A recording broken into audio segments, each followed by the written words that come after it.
মাননীয় স্পিকার, আপনি নিজেও জানেন প্রতিদিন সড়ক দুর্ঘটনা, প্রতিদিন আমাদের বিষ প্রয়োগে মারা যাচ্ছে, পানিতে ডুবে মারা যাচ্ছে, নৌকায় ডুবিতে মারা যাচ্ছে।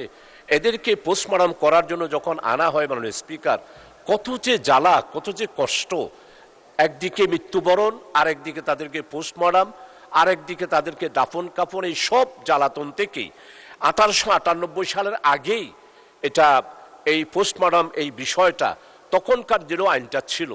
মানে স্পিকার, আমি এই জন্যে এই দুঃখ, এই ব্যথা, এই বেদনা, জনগণের এই গ্লানি থেকে মুক্ত হওয়ার জন্যই আমি অত্যন্ত সাজানো গুজানোভাবেই এই বিলটি আমি দীর্ঘদিন সাধনা করেই আমি আবারও এতদিন পর, প্রায় 22 বছর পর আবার এই বিলটি এনেছি।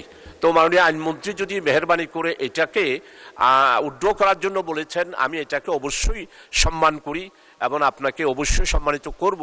কিন্তু আমার এই বিলটা যদি আপনি একটু কমিটিতে গিয়ে বিবেচনা করে আমারগুলোও যদি এইখানে অ্যাড করেন, যে মহিলাদেরকে মহিলা করবে, পুরুষেরা পুরুষদের করবে, আর কেউ যদি পারমিশন নিয়ে বলে যে আমি মামলা করব না, আমার এই লাশটাকে যে অ্যাক্সিডেন্ট হয়েছে তাকে সরকারের পক্ষ থেকে অনুমতি দিয়ে আমাকে দাফন করা হোক, এইভাবে করে 8টা সংশোধনী আমি মাননীয় স্পিকার দিয়েছি মানবতার স্বার্থে, আমাদের জনগণের দুঃখ ব্যথা বেদনা লাঘবের স্বার্থে।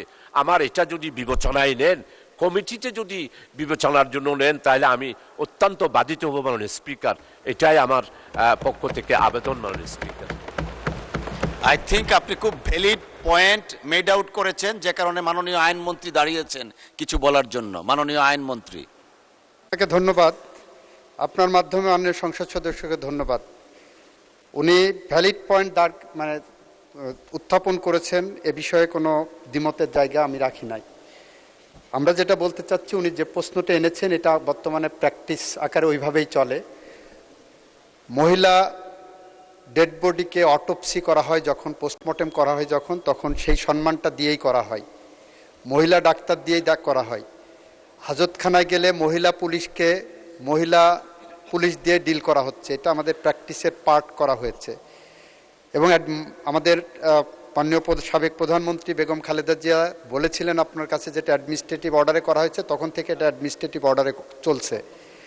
এবং আপনি 22 বছর যখন অপেক্ষা করেছেন, আর কিছুদিন অপেক্ষা করেন, কারণ আমাদের 30শে জুনের দেখেন আমরা লিখিতভাবে মাননীয় স্পিকারকে অবহিত করেছি যে এটা আমাদের বিবেচনায় নিয়েছি, এর সাথে আরও কিছু সিআরপিসির অ্যামেন্ডমেন্ট সহ আমরা একসাথে উপস্থাপন করব এবং আপনার এইটাকে হুবহু এভাবে আনার চেষ্টা করব।